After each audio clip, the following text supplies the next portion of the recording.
today we're extremely fortunate to have with us Dr. Yoon. Dr. Yoon is a very experienced family practitioner at the Heritage Medical Group. He is a graduate of the University of California, Los Angeles, UCLA, undergraduate. He did his medical training at the New York Medical College, and he did his residency at UCLA.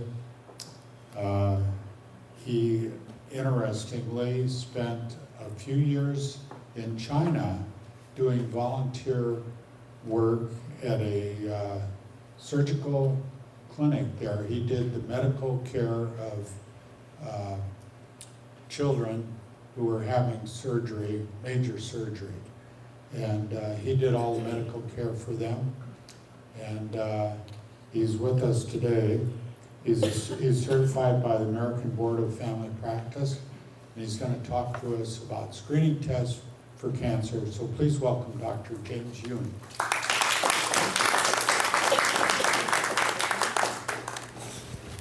Good morning. Can you guys hear me okay in the back? Okay, good.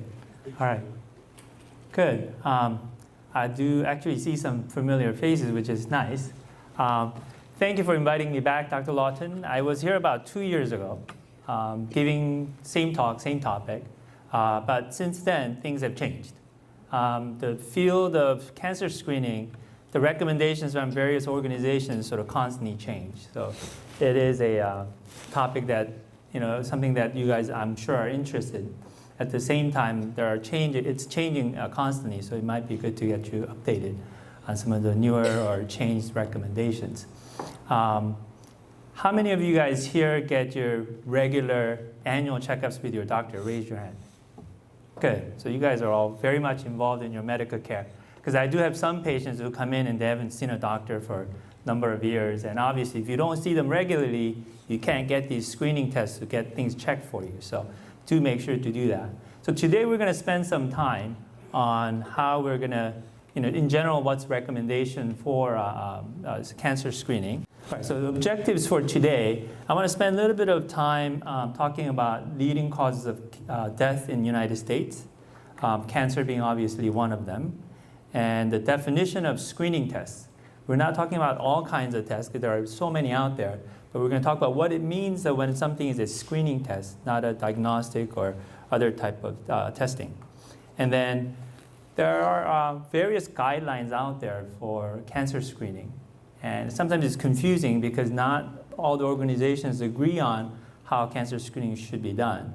So we're going to touch that a little bit, and then we're going to focus on cancer screening guidelines that are presented by United States Preventative Services Task Force, and they are part of Department of Health and Human Services.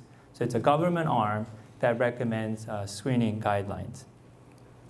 And then we're going to talk a little bit about some of the myths that are involved with the cancer prevention, cancer screening, and then last portion will be how we might be able to prevent some of the cancers, some of the lifestyle changes you can do to minimize your risk of having cancer. Okay? And as we go through, if you have any questions, make sure to just raise your hand. I'll try to address it. I do remember 2 years ago, there were some questions asked by the group here that I didn't know, I didn't have answers. So I went back and researched and forwarded some information to Dr. Lawton. So I know that you guys are a very astute group. So I better watch what I'm saying, and I better make sure that all the information is correct.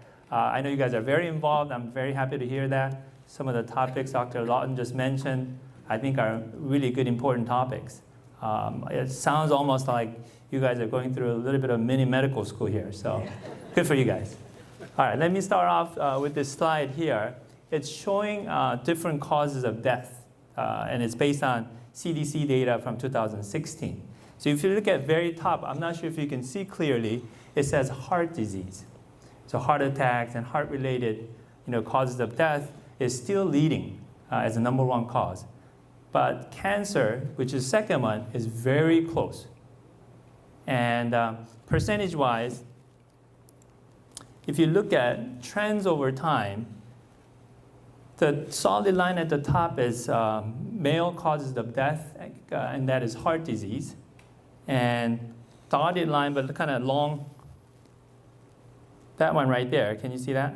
that's overall heart-related death in women, that one right there, second from the top basically, is cancer-related death.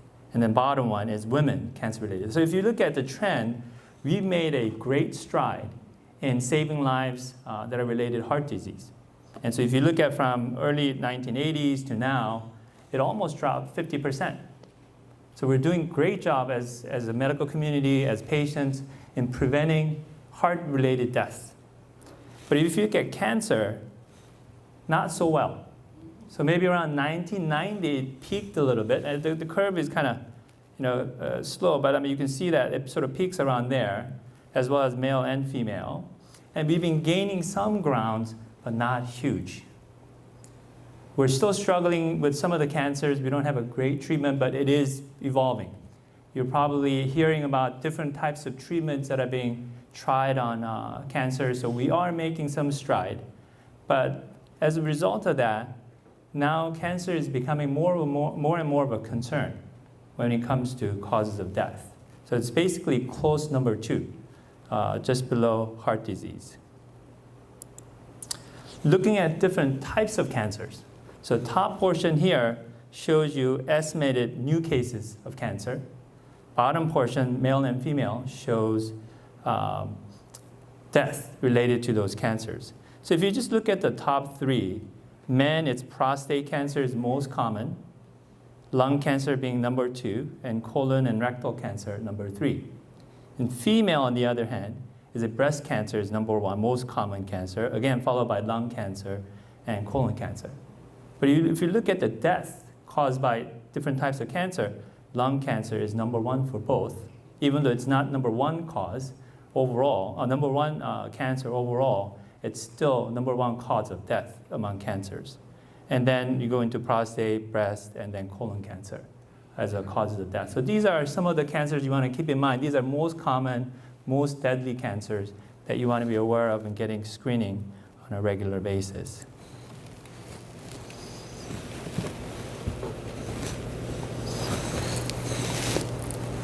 Okay, again, it's just looking at some of the cancers, cancer incidence and death and things like that. Again, trend is improving. It peaked in terms of diagnosis and whatnot. It's improving, but we're still in need of making a bigger stride in terms of improvement. So just be aware of that. Okay, a little bit of time on what screening test is. So screening test is a strategy used in a general population to identify people who might have cancer, but not yet have any of symptoms. That's screening cancer. If you already have some symptoms, for example, if you're having blood in your stool, right, that's really not a screening cancer anymore. We're actually trying to go after to make a diagnosis. These are tests that are actually just used in general population who do not have any signs and symptoms of cancer, and that's what screening test is. And as I said, if you're having already some symptoms, these guidelines don't apply to you. As I mentioned, there's some confusion over these different screening tests. Part of the reason is because there's constant ongoing research that guides us in terms of what recommendation we should follow. So that is part of the equation that causes changes over time. For example, 2012, the US Task Force for Preventive Services, they came out and said, let's not screen for prostate cancer anymore. Okay, so they actually made a recommendation against doing screening tests for prostate. Obviously, other organizations who were looking at that recommendation was quite concerned, because prostate is a number 1 diagnosed cancer and number 2 cause of cancer death. So other organizations were disputing that. Well, they came out this year, changed their recommendation. And to actually have patients get involved, we're going to go through that new recommendation, but to engage patients in discussion, give them information to decide for themselves whether it will be appropriate or not for them. So there is constant research and information that are kind of filtering through that allows us to change these guidelines. And then the other reason why there is a constant flux of changes is because of the different organizations that are recommending cancer screening tests. So as I mentioned, the government arm, U.S. Department of Health and Human Resources has the United States Preventative Services Task Force that looks at data, looks at research, and makes recommendations. And American Cancer Society is another one that makes recommendations. Different specialties, like urologists, American Urological Association makes their recommendation about prostate cancer. Chest surgeons or breast surgeons make recommendation about breast cancer. So there's different organizations making recommendations. Depending on which one you follow, it might sound a little confusing. So today what we're going to try to do is stick to one of them. Because otherwise, to discuss all of them will just confuse all of us, and we'll probably need another 3 hours to discuss all that. So we're just going to focus on United States Preventative Services Task Force guidelines on cancer screening, okay? Okay, so let's start. So we're going to start first with breast cancer. So current recommendation is that women aged between 50 and 74 should be getting at least every 2-year screening mammography. So this is an X-ray they do on your breast to see. And that recommendation sometimes is, it's every 2 years, but some organizations like our Heritage Group, we're doing it basically every year. The reason is our breast surgeons who operate on breast cancer, they feel that, that golden opportunity to catch cancer early, we might miss that if we actually do it every 2-year exam instead of every 1-year exam. Because if the cancer is localized versus going to your lymph nodes in your arm, the survival rate, the treatment, all that changes. So as a group, we are still recommending basically every year, annual mammogram. But the official guideline is basically every 2 years, up to 2 years. So as I said, there will be some confusion. There's one guideline, but your group or your doctor might recommend something different. At least that's where we stand because of the data and the patients that we're seeing in our population. So again, the basic guideline is every 2 years, you should be getting a mammogram between ages of 50 to 74. If your breasts are dense, a lot of times Asian patients tend to have a dense breast. So a lot of times I would get a report back saying, we don't see anything, but the breasts are dense, so it's harder to interpret. In that case, depending on what the radiologists feel, they sometimes would recommend additional studies, like ultrasound. If they're really kind of not sure and they're concerned, sometimes even MRI test is done for breast cancer screening. How about other women who are before the age of 50 and sort of the after age of 50? So before age of 50, so 40 to 49 years of age, a lot of insurances will pay for it. If you have discussion with patients feel like, I'm concerned, I'd rather start earlier than 50. Most insurances do pay for mammography, so some of the patients actually choose to do that sooner than age 50. Beyond age 74, again, the recommendation is not solid. So usually it's a discussion that we would have with patients depending on health status. For example, if they have an advanced heart disease or kidney disease and their lifespan is rather short, or even if they have cancer, surgeries and treatments, they probably won't be able to survive through that. That may be not appropriate for that patient. So some of the discussions should be happening between patient and the physician to decide what would be best for that age group. But in general, women aged 50 to 74 should be getting their mammogram at least every 2 years. What's been interesting in last maybe a decade or so is this genetic testing that we can do for breast cancer. So far we have identified what we call BRCA. It's a breast cancer gene. We have 1 and 2 that's been identified. So in an appropriate population, we can do a screening study to see if they have the gene. If you look at that numbers, it's pretty astounding. So in general population, in obviously female, breast cancer risk is only about 12%. But people with either BRCA1 or 2 genes, their risk by age 70 goes up to about 45 to 65%. So it's a huge jump, 4 to 6 times higher. And also, BRCA gene seems to be related to ovarian cancer. So again, general population, the risk is only about 1.5%. But if you go to the patients who have these genes, their risk goes up to 39% with BRCA1 gene, and then 10 to 17% depending on which study you look at with BRCA2 genes. So a significantly increased risk. So then, what do we do about this information?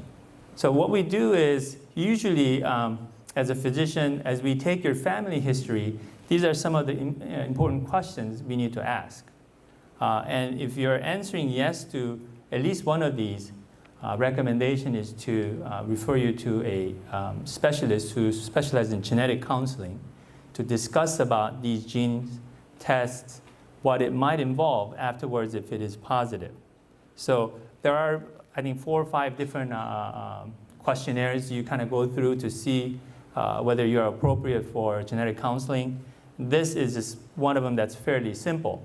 Again, I think they can make the slides available to you later. So if you want to look at that, you can kind of look at it and see for yourself or your family members whether screening, at least sort of consultation for discussion would be appropriate.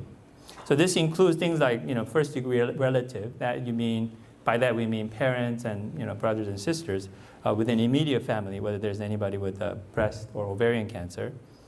Any relatives who have bilateral cancer, breast cancer, cancer in both breasts, or any males having breast cancer, and someone who is having. Go ahead. Do either the BRCA genes influence cancer propensity for men? I'll hit that in a second. That same question came up last time. I didn't have the answer at that time, but I do now. Good. I'm good that I reviewed.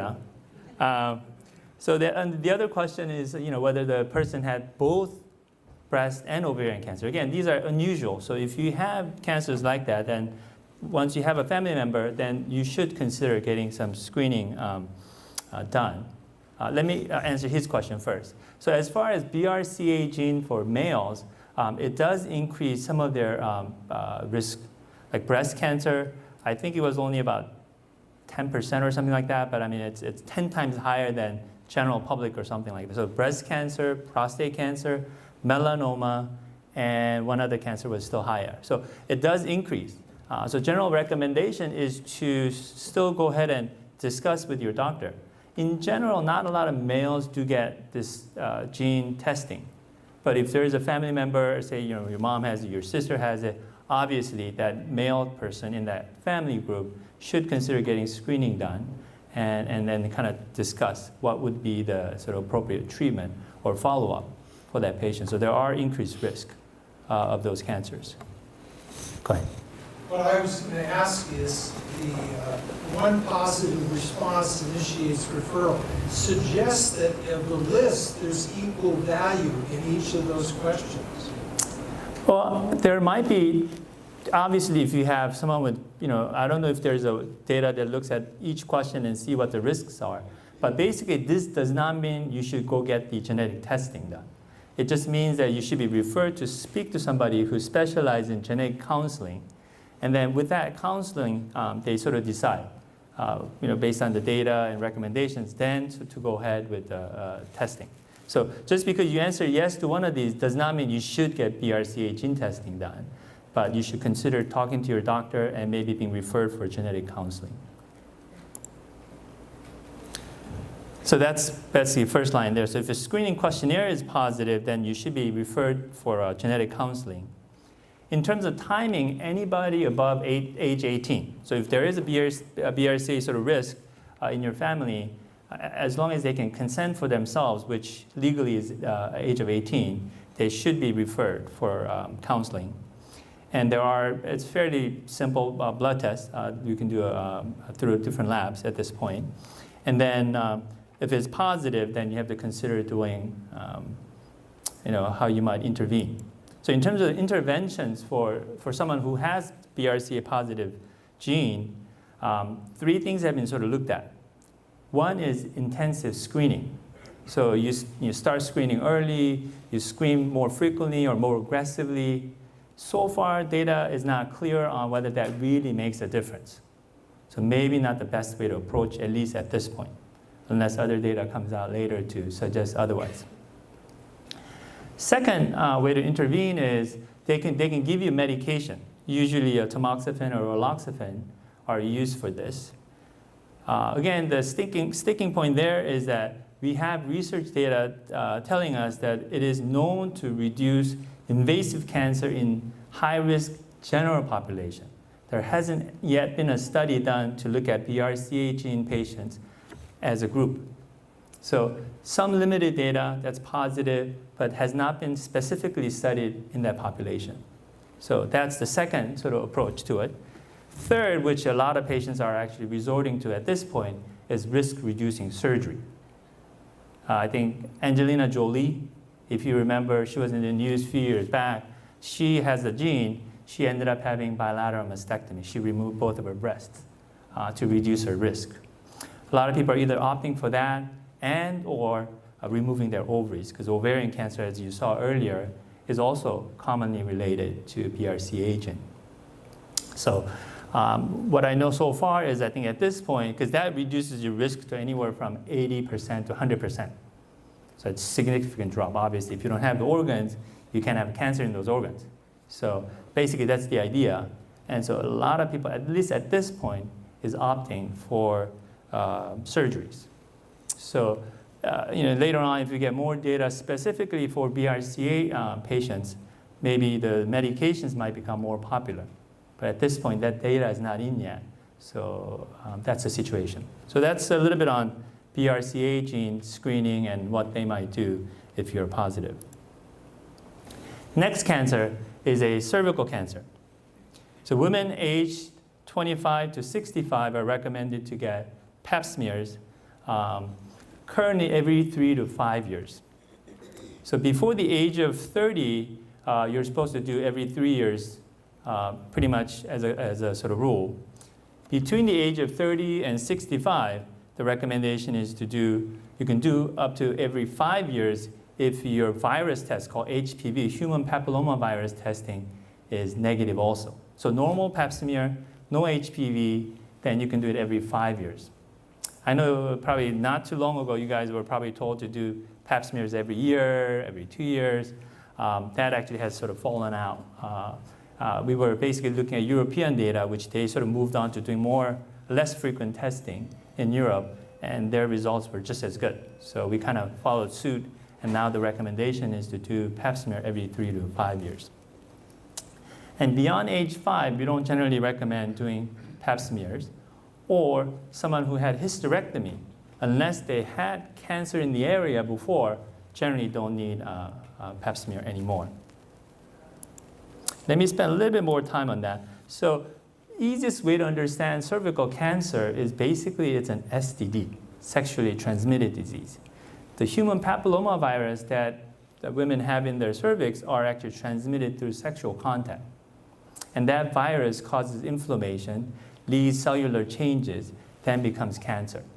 So that's why beyond 65, we think the risk is very small for that population to sort of contract that virus. So generally, it's not recommended to continue beyond age 65.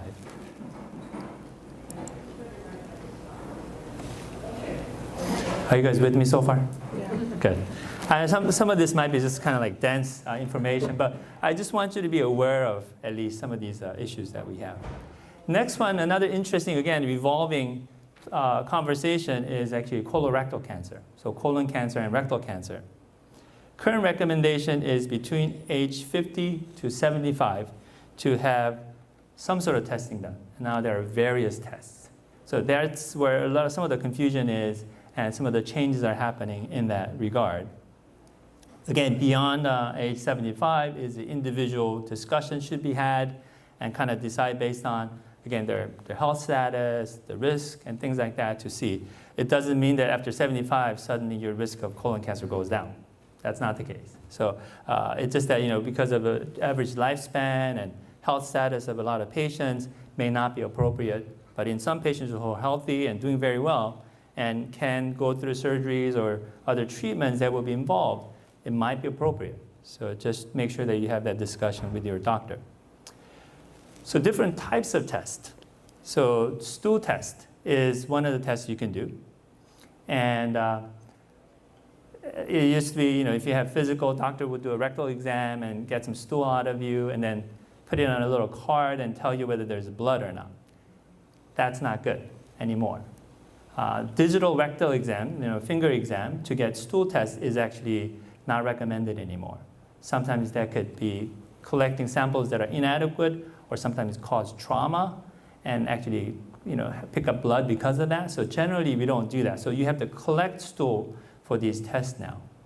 And I'll talk about that a little bit, but the other options are basically visualizing your colons to see if there are polyps, which can be a precursor to cancer or cancers. So it could be like CT, a little pill you take, which can kind of do a CT scan for you as it passes through your digestive system. If you're using that to do it, it's every 5 years. Not very popular at the moment. The other option is doing flexible sigmoidoscopy. It just means that they're going to look at distal portions of your colon, maybe about 60 centimeters or so, not the whole colon. So because of that reason, you're not really able to, so they're going to the rectum, which is on the left side, and kind of see in this area, but they can't look all the way down to the right side. So it's a limited testing, so you do it every 5 years. And then the other option is to do a colonoscopy, which if it's clean and you haven't had any polyps in the past, would be every 10 years. Nice thing about sigmoidoscopy and colonoscopy is that if they see polyps, they could remove it. As I said, polyps can be a precursor to cancer. So they actually remove them and they look under the microscope to check. And so it will give you more information on, one, is this actually looking like a polyp but actually cancer? Or by removing it, sometimes you can treat your cancer. I've had maybe about 2 patients in the last 4 years that I've been with the Heritage Group. Patients who came in, one person did not want any testing, even stool testing. I said, well, stool testing is not very difficult. Why don't you just do it for me, just for my sake, just do it so I can feel like I've done something for you. Well, interesting enough, it comes back positive. So I told them, well, it's positive. There's blood in your stool. You can't see it because it's a very minuscule amount, but it's there, meaning you might have something happening in your colon. Sure enough, he went into colonoscopy. I think they removed 2 polyps. One of the polyps at the tip, very tip, had cancer. So in his case, he was very lucky. So by clipping off that polyp, his cancer was treated. No more treatment needed. He just needed, kind of almost every year, annual colonoscopy, just to follow and see if there's more polyps showing up. And I think he went back the next year, had another polyp that had a little bit of cancer. So the gastroenterologist, GI specialist, is following him very closely. But in his case, that was basically treatment. Right? So it is more involved study. You have to have some medicines to kind of flush out your system, which nobody likes. And so that's what discourages a lot of people. But if you do it, there is definitely added advantage to it than just doing stool test or limited test. Okay? Go ahead. What is the difference between the CT colonoscopy and the colonoscopy? Colonoscopy is when they... Okay, sorry. So the question is, what's the difference between CT colonoscopy and colonoscopy? So colonoscopy just means that you're looking at the colons. So CT colonoscopy, as I said, is like a pill. Looks like a little pill, but you swallow. And it passes through your system, obviously comes the other side. And as it passes, basically looks through. We can get information on what's on the surface. Right? So it's basically just imaging study. Instead of scanning your colon from outside, you're kind of scanning from inside. So that would be the easiest way to understand. Whereas a regular colonoscopy is, most of you have done it once or twice at least. They go with a long snake, basically. It's like a camera, and they go from the back and goes all the way through your colon, all the way to your cecum, which is where the colon starts. They loop it through all the way, and then as they pull out, they look at they dilate the colon so that you can stretch it out, and you can see all the surface as it comes out to see if there are any polyps or tumors. So that's the difference. So with colonoscopy, I think Dr. Lawton was mentioning a little bit, a lot of patients don't go back to do it when it's time to do it. Maybe they didn't like it, maybe they was hurting afterwards, maybe they couldn't find anybody to drive them home, because now we usually sedate you to do that study. So repeat ratio, people who are repeating the study as recommended is only about 38%. So people don't like to go back and do it. So then the concern is then people don't show up and don't do it and don't do any other testing either. Again, there are other options. So if you felt like it was uncomfortable and you couldn't really, you don't want to repeat it again, there are other stool studies. So consider that. So including all the stool study and colonoscopy, current rate of appropriate screening, at least once in their life, is only about 66, 67% or so. So 2/3 of the population who are appropriate for colon cancer screening are getting it, but the other 1/3 are not getting it. So that is the concern. So what's been happening is different studies have come out with the stool test to try to maximize benefit of that. So as I mentioned, we don't usually do a rectal exam to get stool out. You have to collect the stool. 3 types of tests are basically available. One is what we call guaiac-based stool testing to test for blood. And there's one particular brand that's really only one that's recommended is the Hemocol 2 sensor. So if your doctor is giving you a card, find out what test it is. It should be, if it's guaiac-based stool test, it should be a Hemocol 2 sensor. That's the only test that we have data on that says that it's actually helpful. Second test is a FIT test, or fecal immunochemical test. So this is one that's generally widely used now. In our office, this is what we use as well. So the nice thing about this is that it's not affected by food or medications. If you did those tests earlier, they told you can't eat red meat, you can't take your iron pills or whatever because it might make it look like it's positive. So you have to sort of stay off of it for at least a few days before you do the testing. That's not the case anymore. This is not affected by food or medications. So it's nice in that sense that you can just do it whenever you get a stool sample.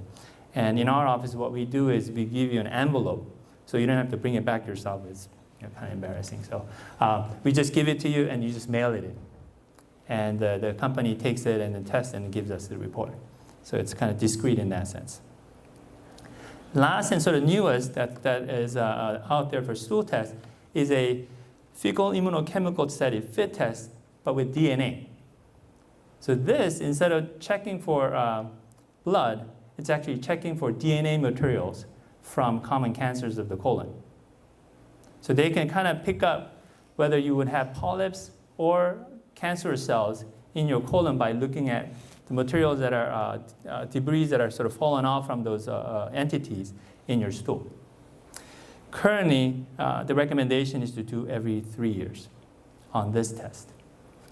Okay, so some of the options are there. So if you really didn't like colonoscopy that you had some years ago, but it's time to get more testing done, there are some stool tests that you might be able to do that would be helpful.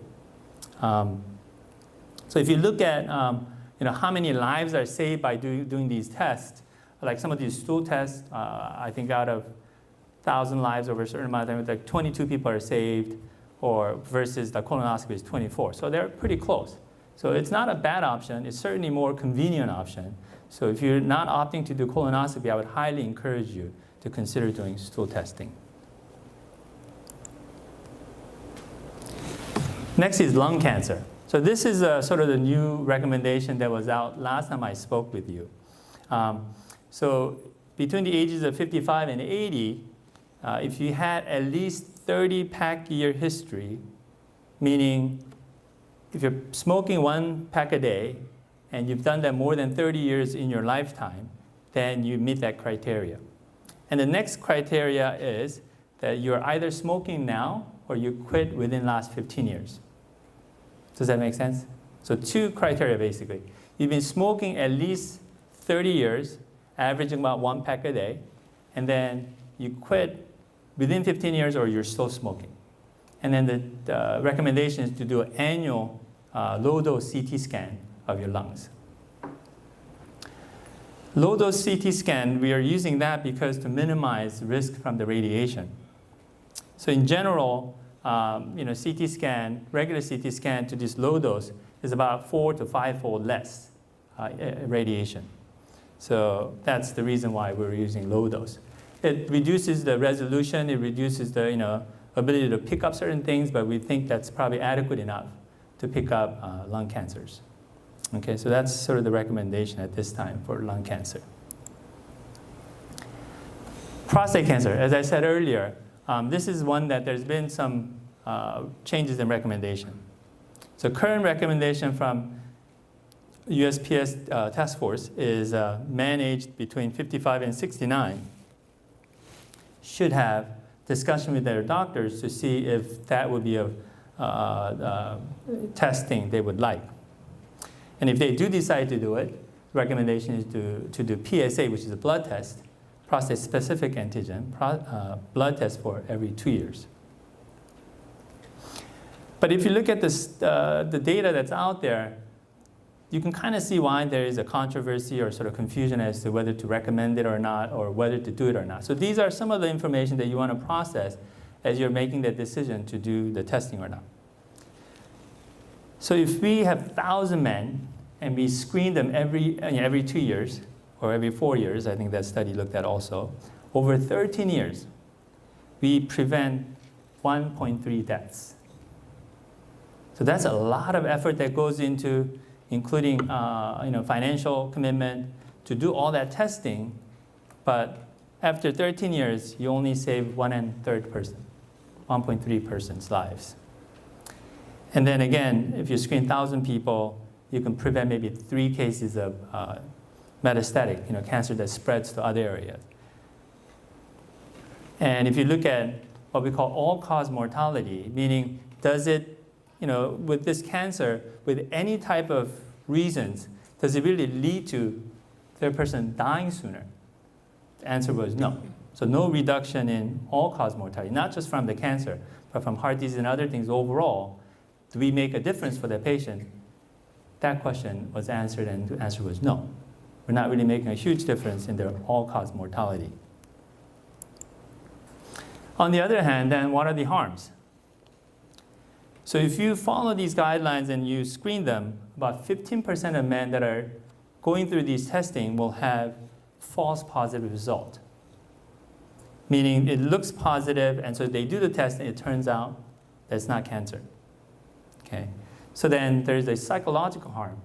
If PSA goes high and doctor says, well, you might have cancer, now go see a urologist, and they look at it and say, okay, I think we need to do a biopsy to see if there's anything going on. Right? So they do ultrasound, biopsy, all that time, maybe a few weeks, maybe a month or so. Obviously you're thinking, my goodness, I have cancer. That might kill me. So there's a lot of stress and all that involved.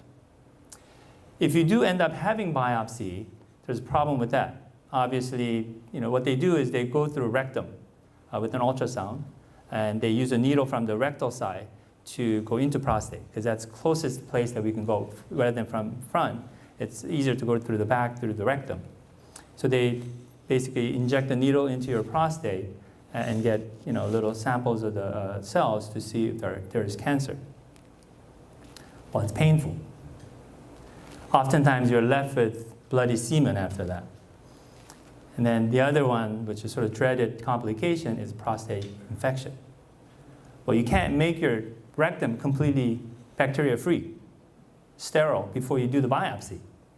So when you go through the needle from the rectum area, well, there's that problem.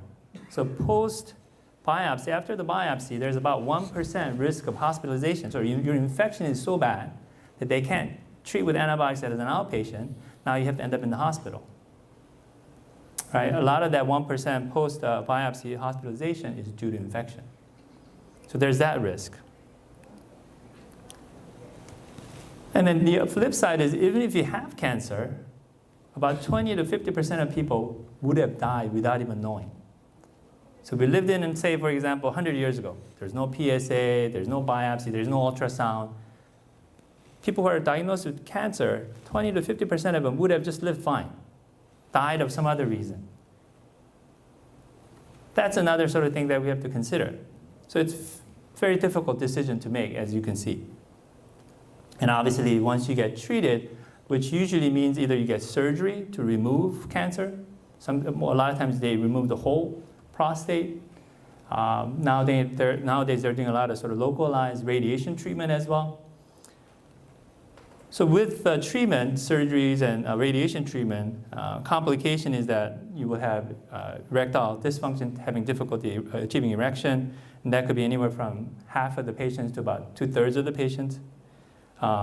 Because you're removing prostate, which is part of urine restrictive force, you become incontinent.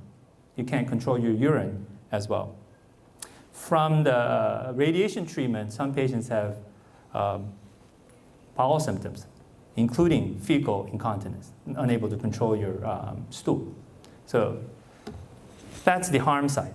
So we talked about a little bit of benefit side, harm side. So when you weigh it, the question is, do I need to do this? It's a tough choice. Go ahead. You mentioned that the preventative task force recommended against screening, Right. and then they reversed Right. that recommendation.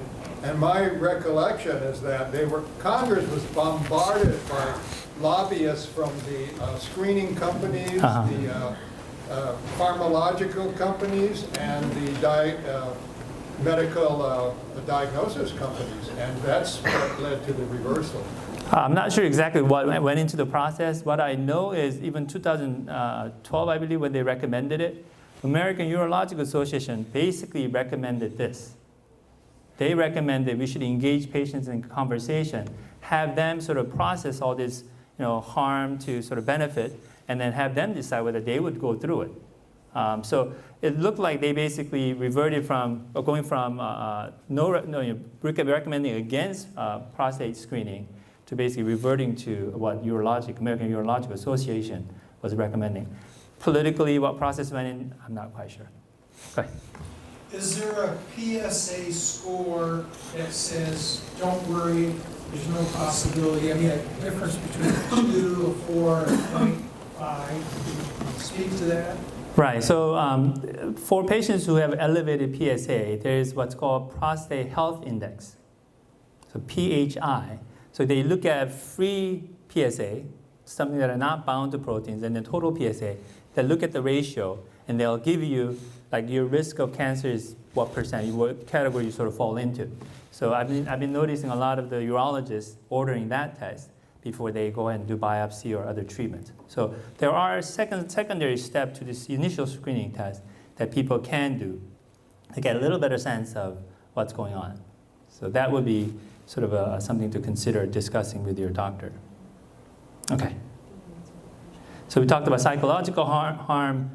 So there are some, obviously, distress, and there's increased rate of suicide and cardiovascular events, heart attacks and things like that in newly diagnosed patients. Again, it's stressful.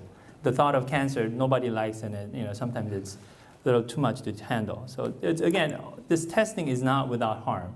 So weigh the options, weigh the harms and benefits, and kind of make a decision for yourself as to whether you would do that or not. So we're going to sort of wrap it up with a couple other topics.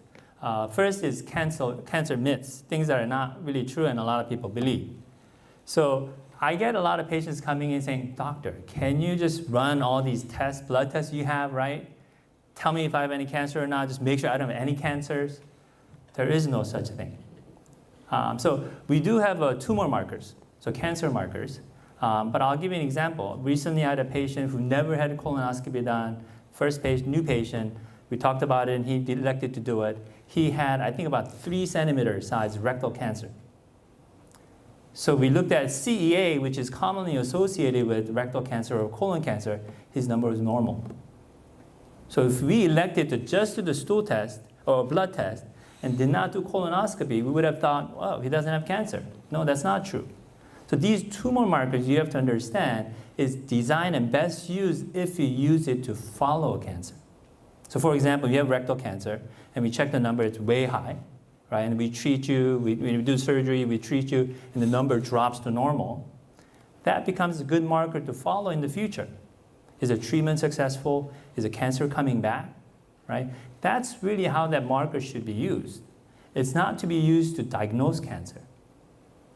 So I want you to understand there are some tumor markers, but not to be really used for diagnostic measures. So keep that in mind. But I do have patients who come in with a lot of weight loss, unexplained weight loss, and I'm concerned about cancer. And I sort of talk about options, and a lot of them elect to at least get the blood test done before they go in and get imaging studies done. Because imaging study a lot of times means basically CT scan of the whole body, head, chest, abdomen. So that's a lot of radiation. So then patients are like, well, at least let me get some blood tests done, see if there are some concerns, and then I'll take the next step if I really still feel uncomfortable. So I do end up doing some of that some of those tests, blood tests, but I don't generally recommend that as a screening test for annual health checkup and things like that. So keep in mind, those tumor markers are best used if you use it to follow cancer, not to diagnose it. A lot of patients are taking vitamins, antioxidants, thinking that it's going to help cancer. So far, there's been many studies done looking at these antioxidants and vitamins, especially in megadoses, certainly does not help to prevent cancers. There is some data that if you take aspirin, like a baby aspirin, over 10 years, at least 10 years plus, that it might reduce your risk of colon cancer. We don't recommend that for that reason. We don't recommend aspirin just for that reason, but something to keep in mind. There's some of that data, but like mega doses of vitamins and antioxidants, there is really no data supporting that that's the case. So, then patients come and say, well, what do I do about vitamins? My general recommendation is if you like, in general, you should eat a lot of fruits and vegetables. From that, you can get plenty of vitamins. If you're concerned that you're not taking enough, well, maybe then you can take one multivitamin. A lot of us are low in vitamin D. So if you want to take maybe 1,000 units of vitamin D daily, I think that's reasonable, especially in the elderly population with concerns of osteoporosis. And then maybe some calcium, again, depending on your osteoporosis sort of state. So that's really the only thing I recommend. Otherwise, again, lots of fruits and vegetables will get you enough vitamins. Some people are concerned about living under the power lines and cell phone usage. Again, so far the studies haven't really proven anything. There might be some concerns. We're talking about magnetic sort of radiation sort of type of thing from magnetic. It's not quite radiation, but magnetic resonance sort of power. That so far hasn't proven. But again, sometimes science lags behind, right? So we have to have data to tell us that. But maybe that data might be coming much later, but so far haven't seen any of that yet. And some people think sugar can make your cancer grow faster. Not the case. But we do know that sugar is not good for you in general, right? So we used to worry a lot about fatty food and things like that, but now we're finding out more and more that sugar and eating lots of carbs, carbohydrates, is not good for our health. So some of the things to sort of keep in mind. Some of these myths that's out there is not necessarily true. Lastly, I'm going to spend a little bit of time, now that we talked about cancer, what can we do to minimize our risk? So some prevention strategies. These might be common sense to you.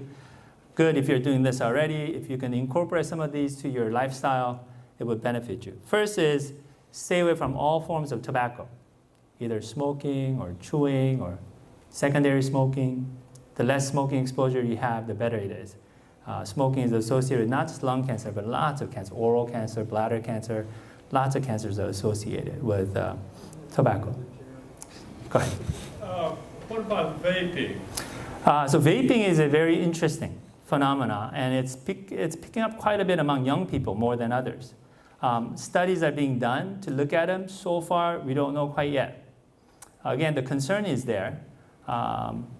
But so far, again, I think it hasn't been out there enough that currently we don't really have a lot of data on that yet. So I recently went to another conference and someone asked that question to someone who does a lot of smoking and addiction medicine. His answer was the same thing. That so far, we haven't had any good studies that say one or the other. In general, I think vaping was initially touted as something to deter people from smoking. doesn't seem to be really helping in that regard. So in general, it's probably not to get involved. But again, it's very popular. My son is in high school. He tells me that ones that look like a credit card, looks like a USB, and actually is a vaping device. So it's really difficult to even tell whether they're using it or not. Because once, I don't know if you've probably seen them, when once they sort of puff, the smoke disappears very quickly, right? So, yeah. So just be mindful of that.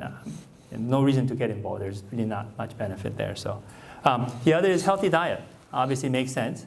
So when we say healthy diet, we're talking about fruits and vegetables. I don't have it on there, but lots of nuts are good for you too. Moderate your alcohol consumption. General recommendation for alcohol is, for males, less than 1 to 2 drinks a day. So if you're drinking, say, once a week, and you drink 5, 6, beers or glasses of wine, that's not good for you. So if you're drinking, keep it to about a drink or 2 per day. And for females, not more than 1 drink. And that's when we say moderate alcohol consumption, that's the amount that we're talking about. And then, saturated fat and also processed meat, limit that. Regular physical activity is helpful, as well as maintaining healthy weight.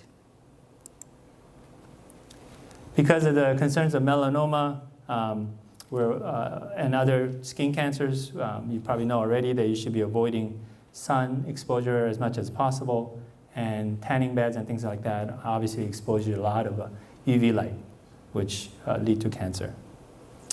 There are some vaccines you can take. So hepatitis B is a vaccine that we have. Hepatitis B can lead to cirrhosis, can lead to cancer.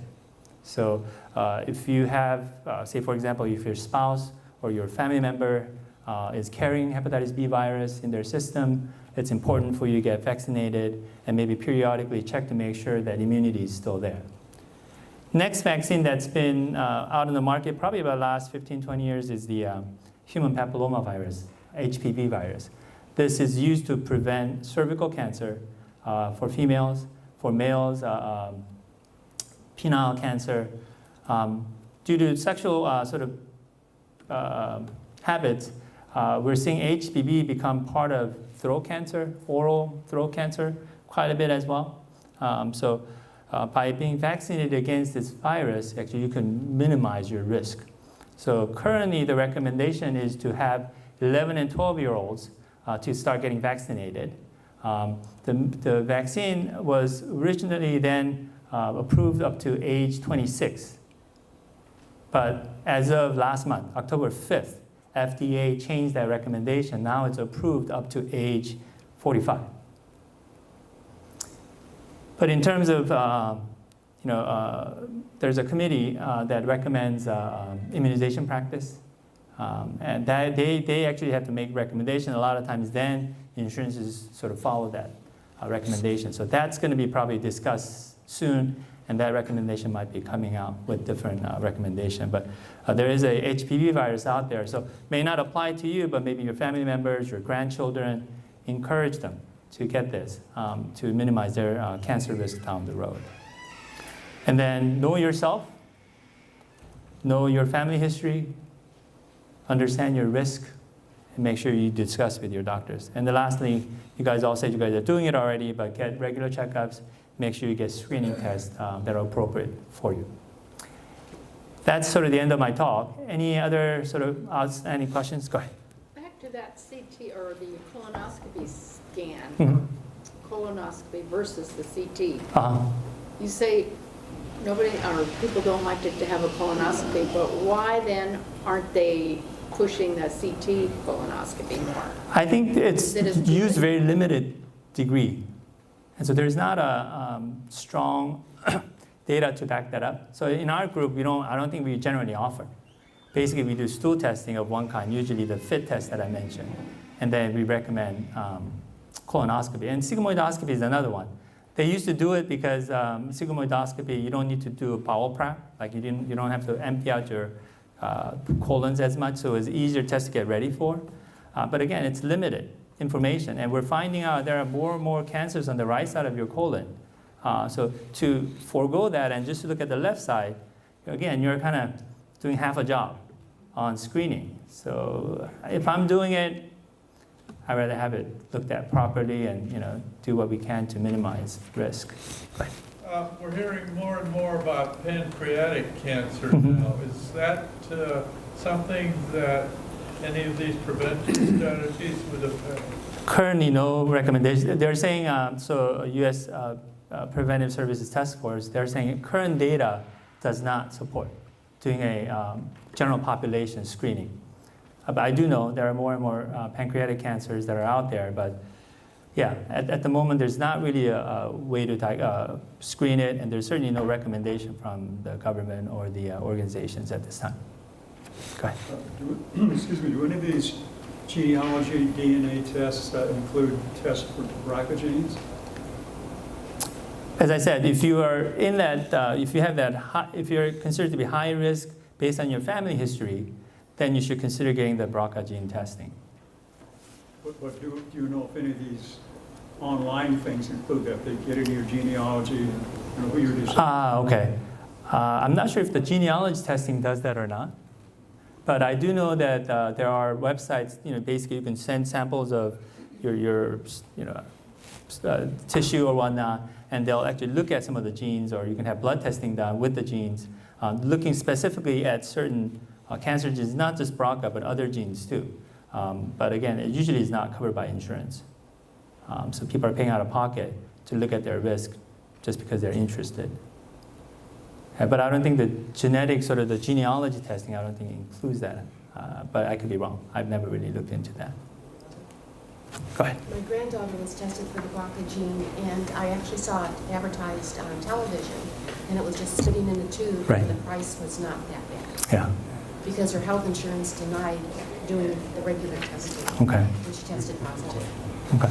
Yeah, so she's saying her granddaughter actually had breast cancer. Is that right? No. She didn't have breast cancer. Okay. She's only 28 when she tested it, ran in her father's side of the family. Okay, so there was family history on her father's side, and but she was interested in finding out her insurance didn't cover, so she ended up doing it on her own, where she basically had to give some saliva sample to get the testing done, and it was positive, and she said it wasn't too expensive. So again, if you're doing just limited testing, it might be cheaper, but I've seen other tests that are really much broader, looking at It's broader now. different types of genes. Yes.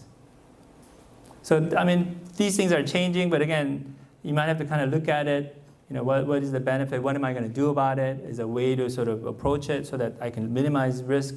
If there's not a whole lot of that, then again, you have to think about whether testing itself is beneficial, other than just giving you lots of nights with worries. The other thing is because she tested positive. Right. My daughter was able to go through color and test for $50. Okay. And she has a check 2 gene. Okay. And because of her testing positive, I tested. Uh-huh. And my other daughter tested. Right. And were positive. Yeah, so once you have one family member that tests positive, a lot of times the insurance then would cover additional testing. I'm not sure what the case was there, but if you're saying there is a known genes here that I'm concerned about, then they usually then sort of expand that coverage and allow you to do some of the studies. I've had one patient who had, I think, sister who tested positive, and then she came and ended up getting approved to do, as I said, wider gene testing. Any other questions? Thank you very much once again for inviting me. It's been a very stimulating, interesting time with you. Thank you.